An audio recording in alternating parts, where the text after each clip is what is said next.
Welcome to another session of World Archery's Summer Summit. Today's discussion is all about tournaments, profit and loss, and basically how we measure the value of those tournaments. I'm Karen Bashir, and joining me is a group of people who between them have run some of the most successful events in the world of archery. Let's meet them. Hi, my name is Adam Taylor. I work for a company called Aimwell Events, and we're bidding on a lot of World Archery World Championships at the moment. I've been an international archer for a number of years, and the hope is to make basically Ireland the centre of archery in Europe. And I'm Bruce Cull.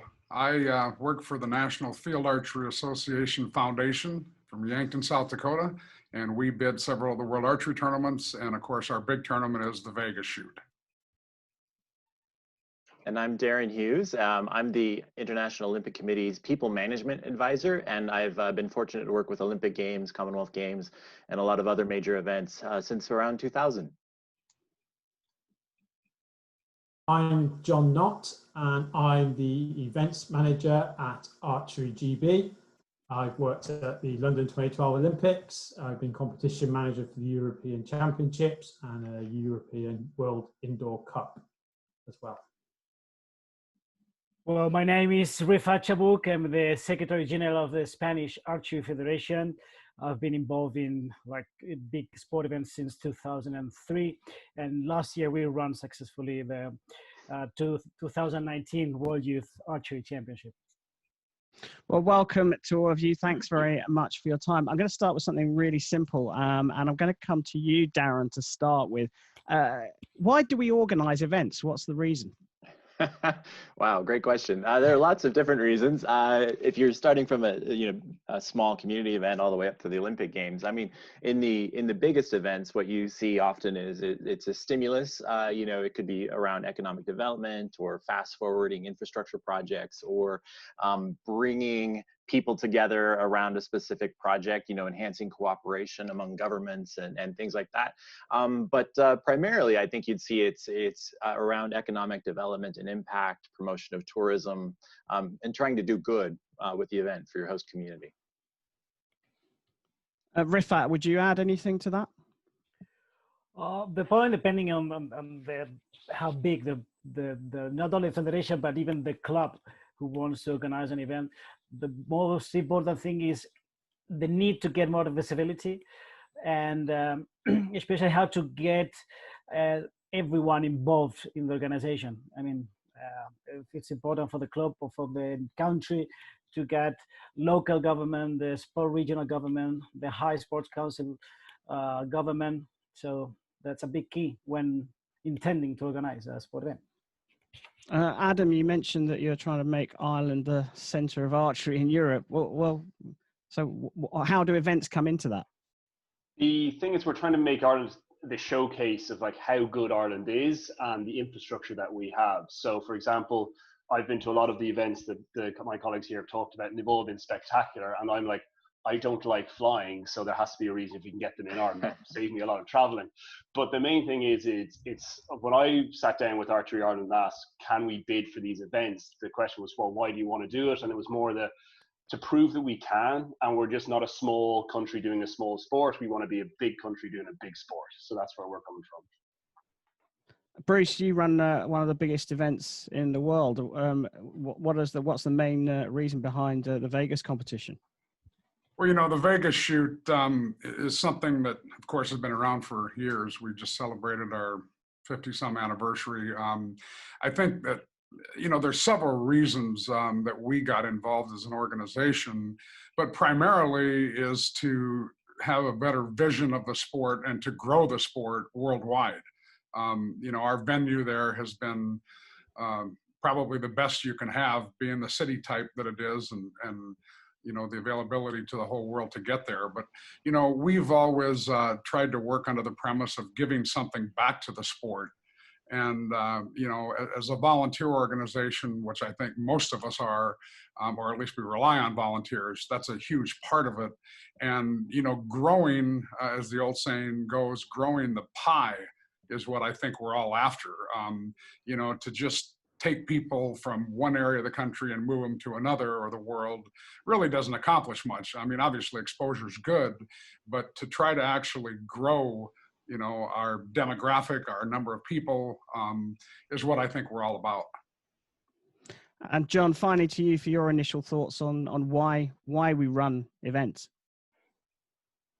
I'm asked that every time I want to bid for something by our CEO or our financial director.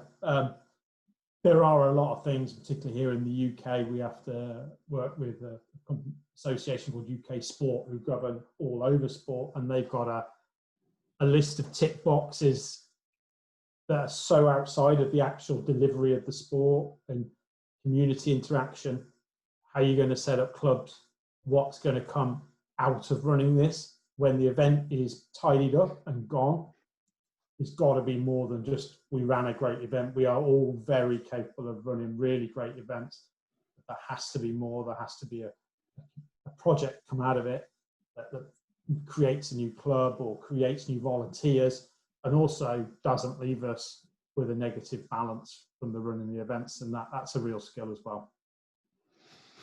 Interesting, all those points there. And John, you brought up the one thing I'd written down none of you had mentioned, and that's money, cash. That's a big thing. And you didn't even say it was about making money. You're saying it's about making sure you don't lose any money. So it leads quite nicely on to how we measure the success of the event. Rifat, I want to come to you first. If you ran the World Youth Championships last year, how did you measure the success of that event? How do we what? How did you measure the success of the World Youth? Well, first is not losing money, as you said before. Once you don't lose money, or your organization doesn't lose money, it's a huge success. But mainly it's people coming. We were very lucky that we became one of the largest archery outdoor events in the world. So that's a good point. If people really rely on your organization, if they rely on the championship you will be running, if there's 60 countries like we had, like near 600 archers, that means we had a success. Then that's the before the event thing, but during the event, the thing is not to get many complaints, of course, and the key, of course, is when everything is over, to see when the people is leaving, that they are leaving with a huge smile, compliments. Of course, there are always things to learn, things to improve for the future, but day by day, it's always good to see that people is quite happy. They're coming here to shoot, to not only attend a championship, but an event. The good thing is to provide them, to make them feel that they are taking part into a huge event. So memories, not only instantaneous but long-lasting, and a legacy in there. John, we're talking about international events mainly at the moment, but I know that you're heavily involved in the national tour in the UK. How do you measure the success of that? I hope it's just a national version of the Archery World Cup, so multiple stages around the UK for the summer, and then we do have a showcase finals weekend at the end of the year. The first success for me was when we were being criticised every week on social media because people couldn't enter the events because they were all sold out. And obviously we are heavily restricted by the size of a field for a competition for the weekend. And we worked really hard on putting in more stages and making more capacity, with trying not to water the event down at the same time. So it's a real balancing game at that point.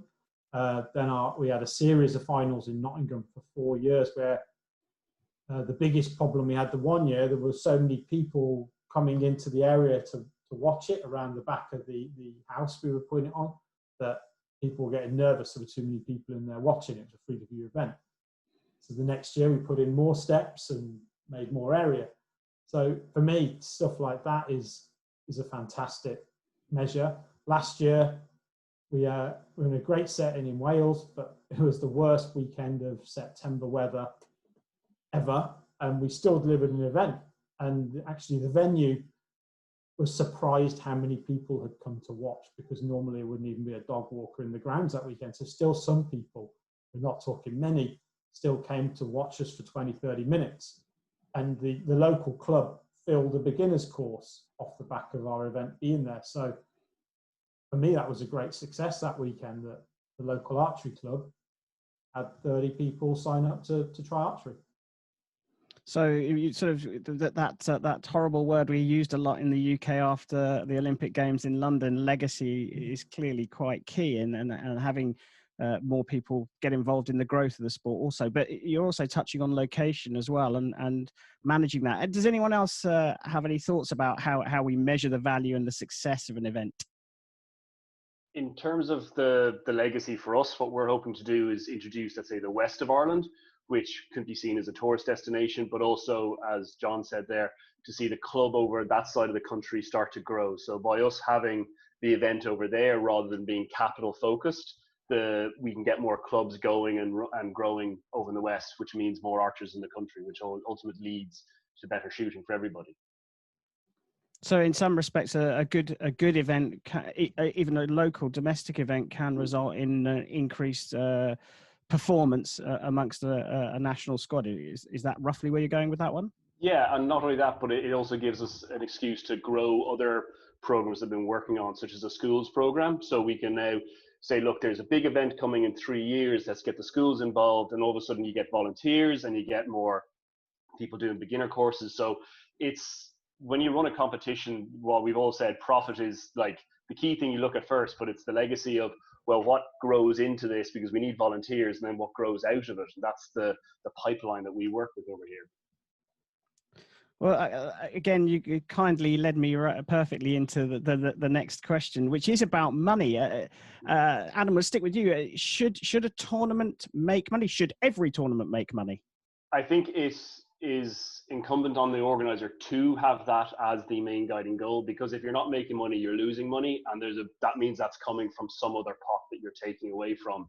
If you're making money, that can be putting it back into the association or the club or whatever. So you can run a competitions to break even. If you're trying to do something super spectacular, that's very, very new and get a buzz for a different reason, yes, you can lose money there, but those are fewer and far between, you know. So something like the World Cup final, for example, that isn't going to make anyone a lot of money, but it really shows how amazing a city and an event can be. So that's a different metric we would use. But the vast majority of ones that we're looking at, the money needs to be used for something else. Like if we're bidding for a World Cup, we want the profit from that to build a venue that we can train indoors, because during the winter here, Irish weather is not that great.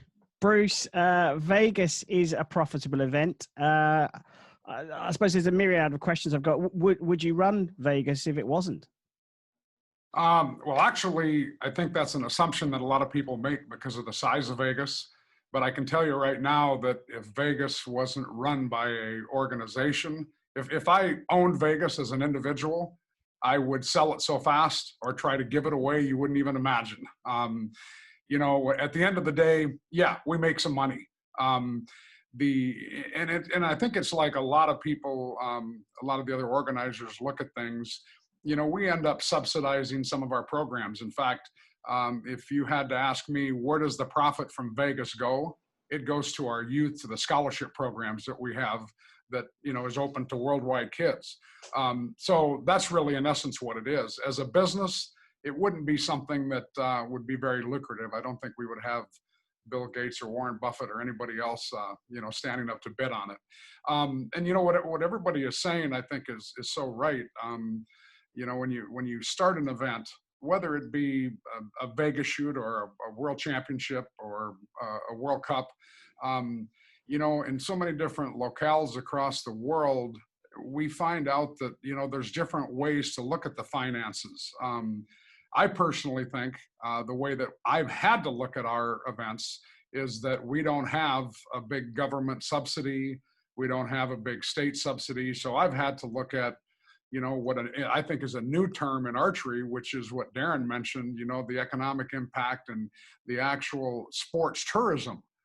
You know, if you would have mentioned sports tourism in archery 10 years ago or 15 years ago, people would have said, yeah, what are you talking about? You know, it doesn't have even a blip on the radar.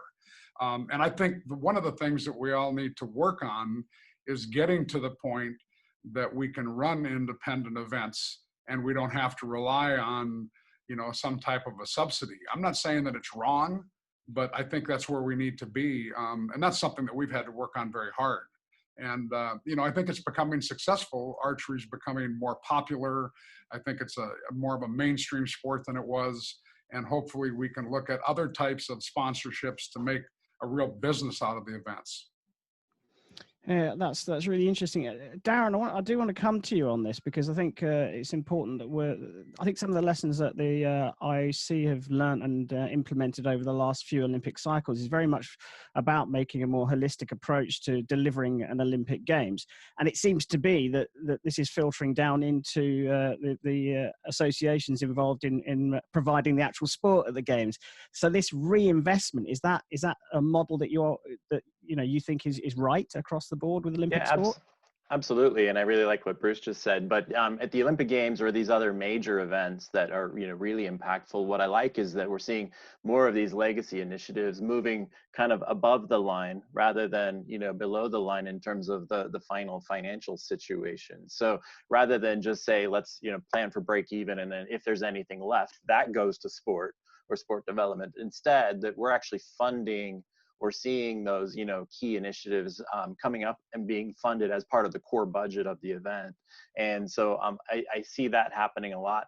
And then, as you just mentioned in your question, all of the stakeholders across the board are all seeing how they can support better, and chip in with their resources and assets to just drive the cost down, which means that, if you're selling tickets or broadcasts or whatever, that there's money left over to do good things.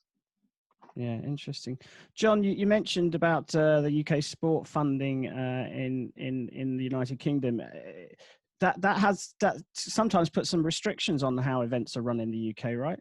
It's very ring fenced in where the money can go. Particularly, you have to go through bidding panels. They assess everything.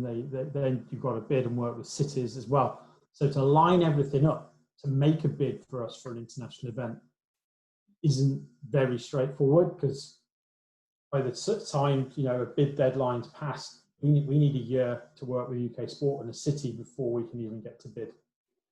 So we really have to plan 4 or 5 years in the front. At the moment, the last meeting I went to UK Sport is they're now looking at their 2023 to 2027 bids. They are a long way in front, because things do take time. But and again, if you just rocked up to them and said, "Oh, I want to run the best archery competition you've ever seen. I want to have the best branding. I want to have great field of play," they'll be fine. They won't even want to know about that. They will want to know about the projects, the interactions, and particularly now, are you going to be selling tickets as well to bring in your revenue, and even the spectator interaction. Even what we call a last mile, so in Olympic terms, some people will know involved in that, is what is happening around the venue of the finals. It's not just about turning up to watch archery. There is a whole series of things going on. We saw it very well in Den Bosch at the World Championships last year. I was walking around in like an organiser's dream at some stages of the wrap around that event. So they're taking the event out of the archery community to show it off to people, to try and entice them in and be interested in sport and taking up a new sport, and what they're going to get for the value for their ticket to turn up and watch, which is really important going forward. So whilst you have those as you know, sort of ring fencing that the UK Sport put in place for the international events, how does that differ when you're looking as a federation to run a domestic national championships, for example? That's purely on our own back through entry fees and sponsorships we raise. The UK Sport will only allow us to bid pretty much stuff that's tactical. So a World Championship where we're winning Olympic spaces, potentially a series of World Cups leading up cleverly to an Olympic year. There really has to be a reason from the sports side that you're bidding for that event. So 2016, when we ran the European Championships, we knew it was going to be a chance to win spaces for Rio. Turned out we needed to be winning those spaces for Rio, and we won a space there that week. So it was a real win on our part. We weren't convinced that the Worlds were going to go great in 2015, and we thought home field advantage here, we could maybe win a space, and we did. So, and then what we transformed in Nottingham Town Centre that week was amazing, and we had 4,000 ticket sales as well outside predominantly outside of the sport for people who paid to come and watch our finals. I think Adam was there actually, so he might have seen all that. So, I mean, I'm getting the general feeling that money is not necessarily the absolute priority in terms of making a profit and coming away from competitions, whether they're international or domestic, with a load of dollars or euros or pounds in your pocket. And you've mentioned other values that you can measure your events on: the volunteers, number of spectators, exposure to the sport, growth of the sport, community level, both in participation and in the volunteer network. Anyone want to add any other kind of non-financial values that you can get and you can glean and measure your events on? In our case, for example, we never had the chance in Spain to host any archery event outside the archery fields. Never. In Spain, it's considered that the bow is considered as a weapon, so never thought about it. So luckily, in the project we presented to the Madrid local authorities, we said, okay, look, well, archery is holding all the finals, the gold medal matches at least, in iconic places. So I think it's a good opportunity, especially because it was August. Maybe if it was November, December, it would say no, to have the chance to show how beautiful Madrid is, how big is the impact for the city. If we can have all these 60 countries of people coming and realizing, noticing what Madrid has to offer, as Bruce said, long time before, there was nothing to do with tourism around the sport. But now we have the chance, especially in these events that it's young archers, cadets and juniors coming with the families, coming with the huge teams, so they can do a big expenses, not only in accommodation, but only in museums, in restaurants, whatever. So for the first time ever, it was a huge success. We weren't able to sell any tickets for the finals venue, but we didn't really want to. We wanted to show the town hall of Madrid that they can organize these kind of events, even if they're archery events, outside the archery fields or outside the sport specific venues, and they were really happy about it. So I'm sure that the following years, not only archery but also these minority sports are going to be supported by local governments. So the long-term partnership with government and community is a key thing then for you, Rifat? Yeah, for the first time, especially because normally for them it's so difficult to say, okay, go. When is the first event? But when it's the first one, then will be a second one, and that will be much easier for any further organizers to have it easy to have or to organize outdoor events in the iconic places of not only Madrid but any other city in Spain. Bruce, did you want to add something to that? Well, it's interesting, Rafat. We had the Youth World Championship here in 2015. I'm getting old. I think that's right. Yeah, 2015. And we were faced with obviously even a bigger hurdle. For those of you that don't know, Yankton, South Dakota is 12,000 people. And I believe our only real competitive bid at that time was Mexico City. So we were looking at 23 million versus 12,000. And exactly what he just said is what we did. And without getting into super detail, we involved the community, of course. And in fact, we had, I think the number's still in my head, we had 892 volunteers with half as many competitors and, athlete trainers. So it was a huge community event. But one of the things that came out to play, and Darren had mentioned, I think we all talked about it again, the economic development was a huge factor, number one. Involving the community and the goodwill that you get is incredible. But then when you take, 500 kids and you get to show them a live buffalo and a bunch of American Indians dancing in teepees, and they get involved in it, and they get to have rodeos and beach parties and everything else for all the extracurriculars, you've now turned this into something that, number one, it's a win-win for everything. The community loved it, our state loved it, the country loved it, the kids were safe. So you really have to look at what you have when you're an event organizer and, key on that. Just like you did with the beauty of Madrid and Spain, you know, we did the same thing with the Cowboys and Indians and Midwestern hospitality. So, you know, that's a key. And you know, Kareem, going back to you, you know, is it all about money? Well, none of us got into this for money. We got into it because of the love of our sport. And that key of giving something back is really good. However, I will warn, and I know Darren will jump all over this and attest to it, we need to have some real good background in financial knowledge. And, you know, we probably all know how to run a tournament, but that doesn't necessarily mean we all know how to make money or to get our achievement and our goal that is going to keep us in existence. So it's really a bunch of things tied in together. And, you know, using every resource we can is going to be what's really valuable. Yeah, it's really interesting. I'm gonna just to annoy Chris. I'm going to tell you, I used to do fencing. That was my sport.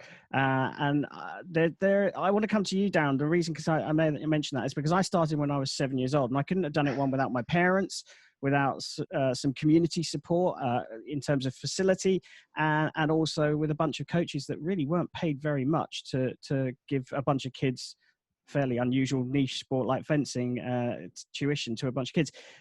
But there are other parts. So there are other parts to this thing, and I know the IOC is sort of like the top of the tree in terms of it, but it does all filter down. So would there be any other sort of values that you would say come out of events?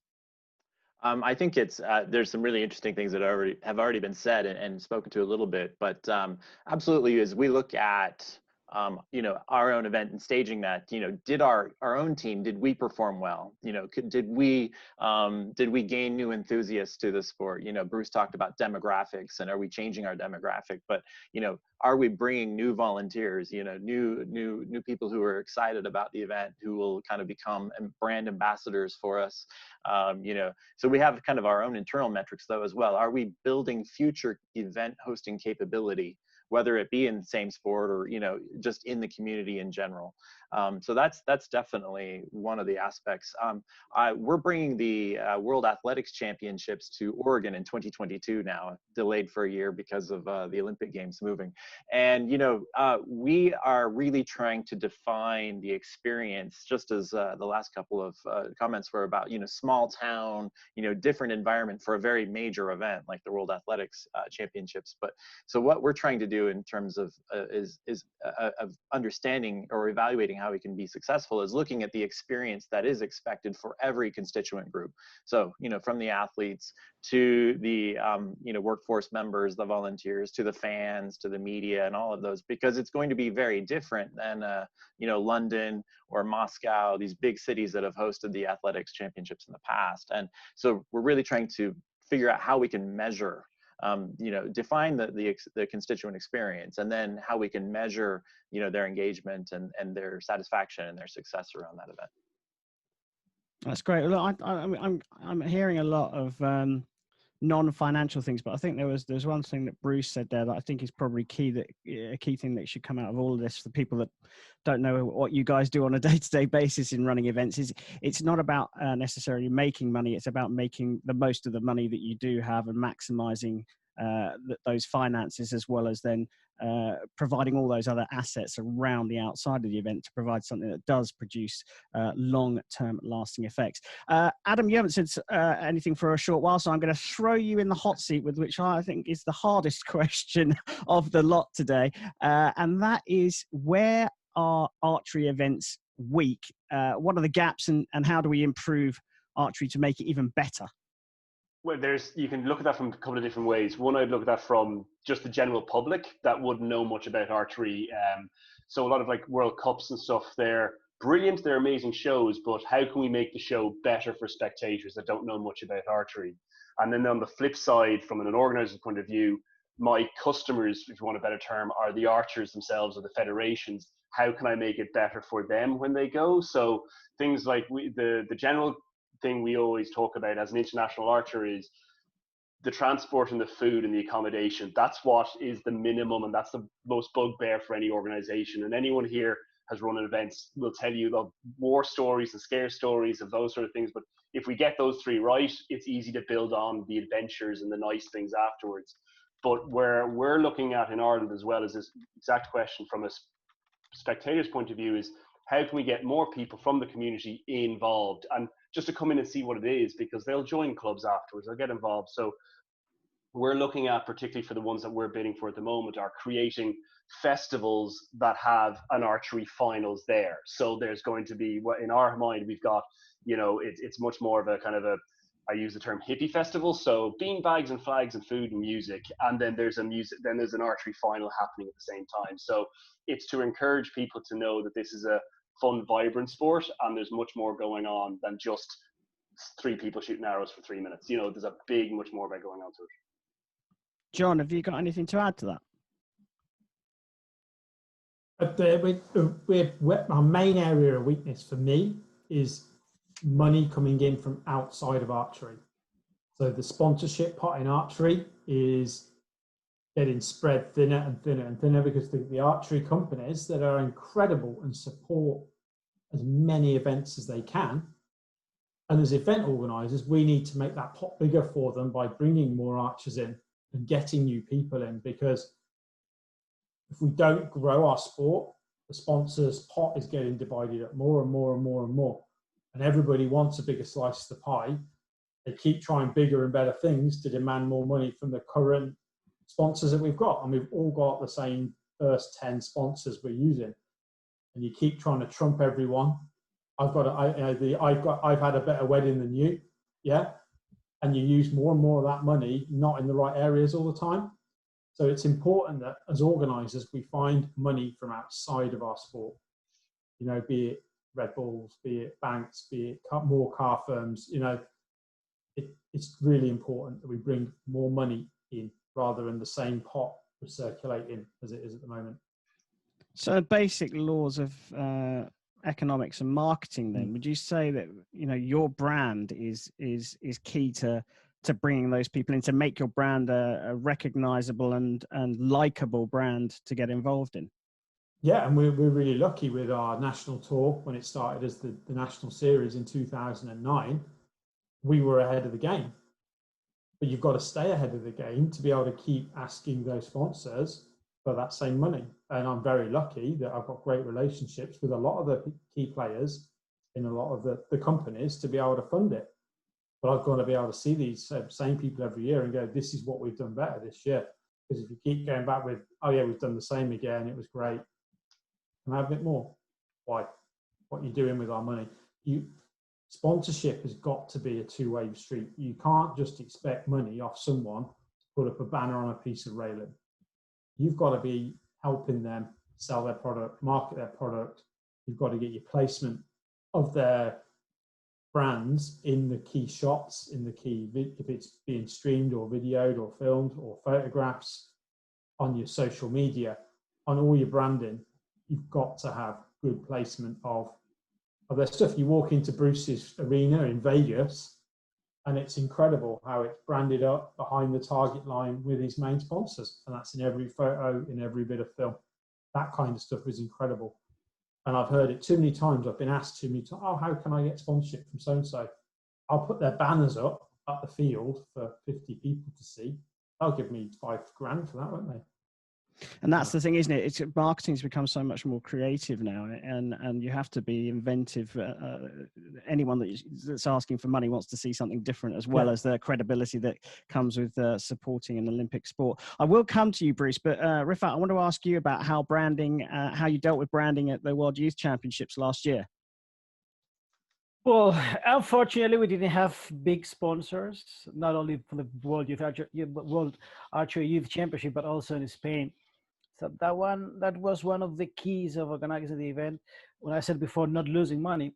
And in the last point we said, it's about enlarging as much as possible our money for covering the 3 basics Adam said: transportation, accommodation, and food, because without that, it's a ruin for the event. Everything will be getting down from that point. So accommodation and meals went like 50% of the budget of the championship. So we went then like 25% of the entire budget after that was to the setup of the finals venue and the competition field. So we had to be very creative, but not spending huge money on this setup. It had to be nice but easy. But of course, it's archery. We are talking about a weapon, as I said before. So you have to cover woods to make it safe for all the people involved, not only the championship but outside the championship as well. So for us, the main thing was to give the local government of Madrid, Madrid region and Madrid town hall, the chance to give all the show the reflection of where it was going to be held, Madrid, to give Madrid the chance, and of course World Archery. So that was our two main impacts we wanted to have with the branding in the not only the finals venue but also the competition main venue. So it was everything about World Archery and about Madrid region. Bruce, come to you last on this topic of branding, because the Vegas shoot is possibly the most recognized brand in the sport. What would be your top tips on one, how you started to build your brand, and then how you've continued to grow it? Actually, I'm going to take a little different approach and kind of key off of what John said. I think one of the things that we've lacked in this sport for a long time is the non-endemic sponsors, just exactly like I think you've all talked about. And, even with the excellent branding that we do in cooperation with, and those of you that don't know, my right-hand person is Brittany, who I think most of you know. Yeah, you're all smiling, so I think you probably know her. She's a genius when it comes to the branding, but, and not to put her down at all, but, we've got the best venue and the proving grounds of archery, as it's been referred to, or as the Super Bowl of archery, or however you want to call it.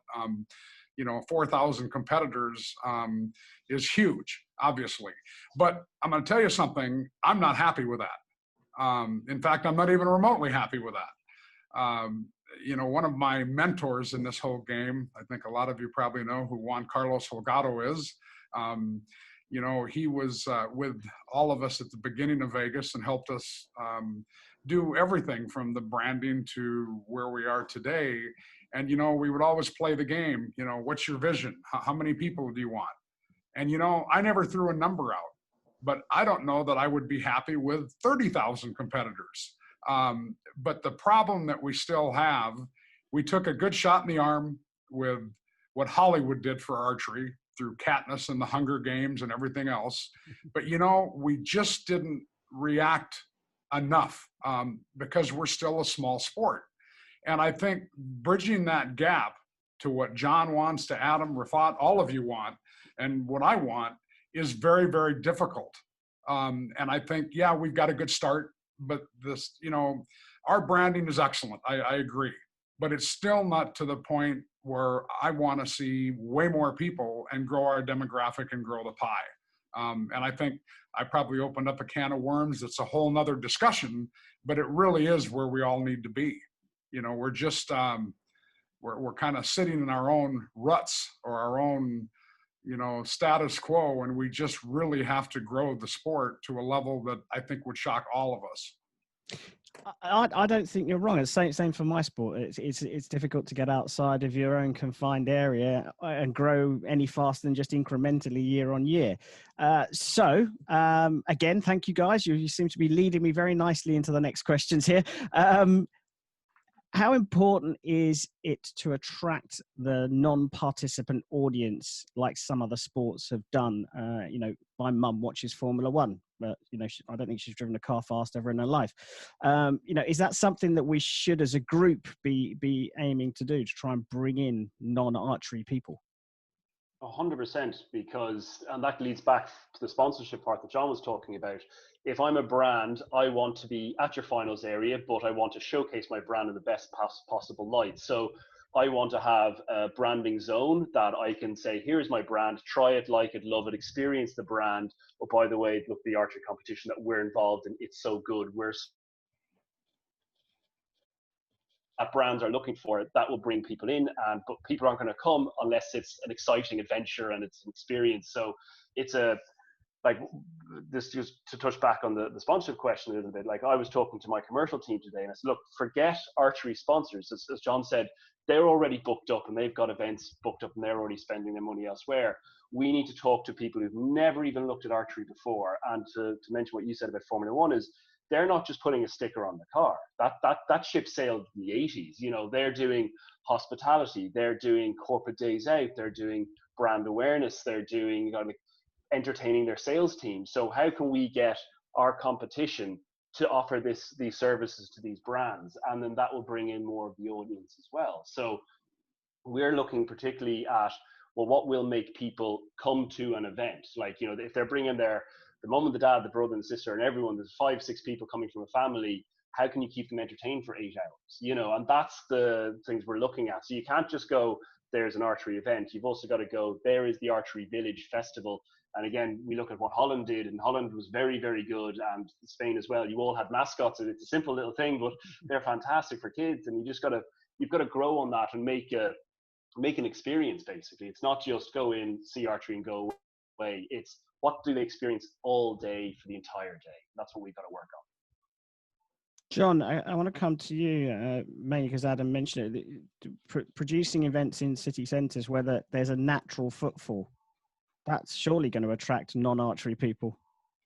It helps, but you can put on free seating and it doesn't make people sit down. So tickets have to have a value. That's the most important thing. So if you're selling tickets, even if it's for £5, £10, euros, whatever, they've bought into that event, they're going to turn up. If you put 1,000 seats out and it's not the best weather, people are just going to keep walking. And on a Saturday, people are walking through a city centre because they've got handfuls of shopping. So they're not going to stop and interact for as long as you want. You've got to make yourself a destination. And for me, the answer is you've got to be there longer with more shorter sessions than 2 long days. I don't want to say too much. No, but we need to do more. But this has to start, for me, at national level events. So the UK and Europe, our national events are way behind things like the US, where in the US, you always win money. You do not win money in Europe. Our entry fees are too low. I'm being quite controversial now. So our national entry fees need to go up, which brings more generation, which helps generate a prize fund, which brings professionalism. Professionalism brings more high-level interest and stuff that you can sell and show to the media. And we really do need a huge culture shock, like Bruce said. And for Europe, we should be working more between countries, in my own opinion, to have more professional, not just relying on the World Archery World Cup. We should have other professional opportunities through the year. There is one, the Kings of Archery is a fantastic tournament. And that in Europe, it's like a mini Vegas, you could say that. But that's growing, and that's ran outside of all federations and stuff, and we need more stuff like that as well. So yeah, federations sometimes are too tied into what they have to do to follow suit to what the members expect. But we do need more higher level professional events, particularly in Europe. Rifat, any additional thoughts on that, and then in particular this idea of attracting a non-archery audience? Well, that's the point. And that's how we started. When I started working in the Spanish Archery Federation, as I said, I was coming from huge event, FIBA Basketball World Championship, Handball World Championships. I was in 2015 in one of the Spanish national championship, indoor championship, I think it was. And it was very sad when I saw that time. My first approach to archery was at that time. So the key, when I said, was invest to expect. So we had to invest on the championships, in the national championships, to turning them into events. We invested, as World Archery, we followed more or less the steps World Archery did. First, turning championship into events. Second, investing in streaming to make it more reachable for spectators, not only for those 10, 50, 100 people sitting around in a qualification round stage or in eliminations, because finals are very attractive, but qualifications, elimination, long days of archery are not very attractive. But we even started streaming not only the finals, but also qualification rounds. So we had 10-hour session live streaming Friday, Saturday, and Sunday. So we started growing very fast in terms of social media, YouTube channel. We had like thousands of subscribers. We have videos with like nearly 200,000 viewers. Like for us, is like amazing. So we are in this point now. After 3 years investing, we are now getting some improvements. We are now expecting sponsors to come. And that was also the one of the keys to bid and to run for the World Archery Youth Championship, to show everyone that we started producing very low level events. We are growing. We are making huge, not only international, but also national championship. And now we are starting attracting companies. So this year, we were able to get the National Lottery company supporting us. All the federation have the support of La Liga, the Spanish National Football Championship, but they are very happy, and they took our model 2 years ago for all the national federation. Like, hey guys, look at them. They're investing on streaming. They're investing on making events. That's how things should be doing. So we are not like having a lot of sponsors now, but this is the time to take what we have invested before. So that's the point in archery, especially, where archery did a great job for the last, I don't know, 6, 7, 8 years, starting from very low in the London 2012, not very low, Peking. You had to see the level in London, then how it was in Rio, turning one of the best sports in the Olympic Games, but not only at that level. In every single level, archery is becoming more popular. And I think it's because archery first and then national federations are turning their championships into big events. And that's the point. Now we have to see, as Adam said, what can be offered to the brands to come and invest, because it's not that easy to go, okay, the finals, and you can have some villages in the main venues, but we have to go a step further. Our sport is not that easy, but I think checking how good we're running the events now, there is an improvement area that we have to keep working on. Darren, have you got anything to add? Well, I'm not from the sport of archery, so I'm just thinking about, as so many of these sports, you might watch them as a fan or spectator, once every 4 years or something like that, and then you sort of disconnect. And but archery's kind of actually got a lot of assets, a lot of good aspects to it. It's not like, no offense to my friends in bobsleigh, but that's a sport with a high entry, barrier, and archery actually doesn't have that, to me. And putting the sport out in public spaces or in iconic places like Rafat was talking about, and doing improving a sort of sport demonstration, sport participation stuff around these events and getting people involved, all seem like great things that you could do to increase the participation, or at least the interest in archery, because it doesn't have that, it's a very relatable sport, I think, at the end of the day, and it's not so complex to understand how archery works as a non-archer. Yeah, I'm with you on that. Obviously, I'm a non-archer as well, but I think there's one other element that I would add, and I think it happens right down at a community level, right the way through to top-end senior international level, and that's your natural athlete ambassadors.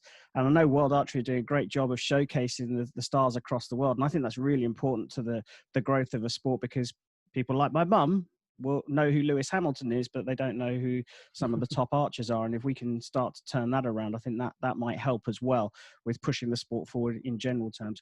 Okay, I'm conscious of time, so we're going to go very quickly around the room. Darren, we're going to stick with you, seeing as we're on you already. Are there different measures of value for the different size of events? Wow. Yeah, well, absolutely. I mean, obviously, if you're not broadcasting or something else, you're going to have different ways of evaluating that, or determining whether or not you have a success. And I think that it starts, for me, because I'm a people person, it starts at the community level. So are we doing what we need to in terms of promoting the sport in the community, or gaining volunteers, or putting people to work, or gaining, upskilling the community, or improving the community somehow? John? I think we need to continue to raise the profile of national events, which will help raise the profile of the international events. International events are amazing showcases that you can maybe make some revenue, huge raise in profile, but it's keeping that momentum going. If you have one international event or one international event in every 4 years, you lose the momentum. London 2012, the archery was getting more views than the basketball on NBC. That made the press. What we didn't manage to maintain that profile. I remember going to the World Cup final in Paris by the Eiffel Tower. The tour buses were going around. People were off the top of the tour bus were watching what's going on there with the archery. They weren't looking at the Eiffel Tower. We need a way of maintaining, when we do these great profiles in these great profile places, you've got to get momentum off them. And that has to come back to federations to raise the profile of our national events. We need 20 more Bruces. Bruce is doing an amazing job with his Vegas shoot and the other shoots he runs, but he can't do it all on his own. He needs more of us to be pushing the barriers. And Bruce wants, is he happy with 30,000? Am I happy with 1,000 at our biggest event of the year? No, we need that to be 2 or 3. So, and we need big link-ins, and we need higher profile at our national level, higher profile at the international level. So when you're talking about your favorite top stars, your mom or gran will know who, I don't know, Stefan Hansen is for you, or Mike Schlosser or Sarah Lopez, and she'll be asking you to get their autograph because they're important. That's the idea. Well, look, I'm very conscious of time, so we've got one last question for all of you, and I'm going to stick with you, John, for the first answer. I'm going to give you 3 sentences. Where is the value in running a tournament of any level? For your members, your volunteers, because they're the lifeblood of every sport. I hate that saying, the lifeblood, but they are, because they go back to the clubs and run the clubs and bring more people to competition. And if you do run them really well, you can create income, give prize money, and have more money to run better events in the future, help them most profile. Rifat. Well, one of the key basis of our sport in archery is that it's very familiar and friendly. So that strength, it's always great to have a good base to start organizing events.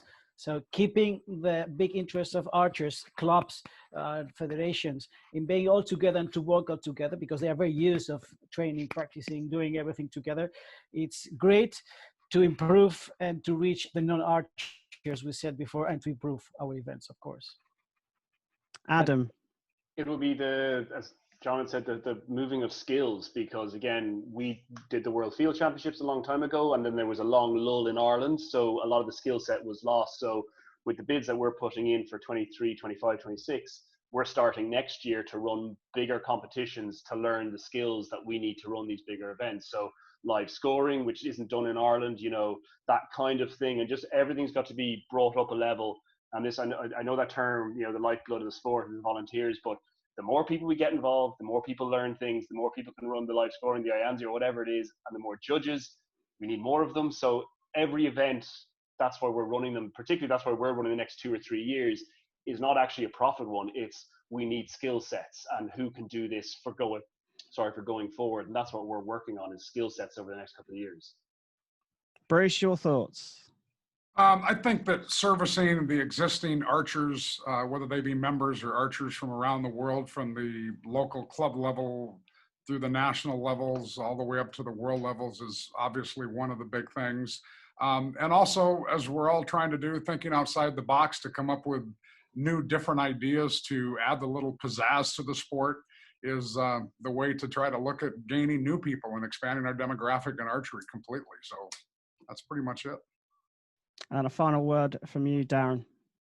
Wow, well, I think just using whatever you're going to do with the event, make sure that it makes a difference. So, defining that ahead of time and understanding how you will deliver on that through whatever the size of the event is. So again, making that difference in the community or to the sport or whatever you define. Brilliant. Well, thanks very much for your time, guys. It's been very interesting. I think we've learned that it's not about making money. It's perhaps about being a better accountant and looking after your money better, an account manager, so you're looking after your sponsors and your stakeholders better. And as Bruce touched on, having great ambition to make your event very special. But guys, thank you very much for your time. And thanks to all of you for watching. We hope you enjoy the rest of the content during the summit.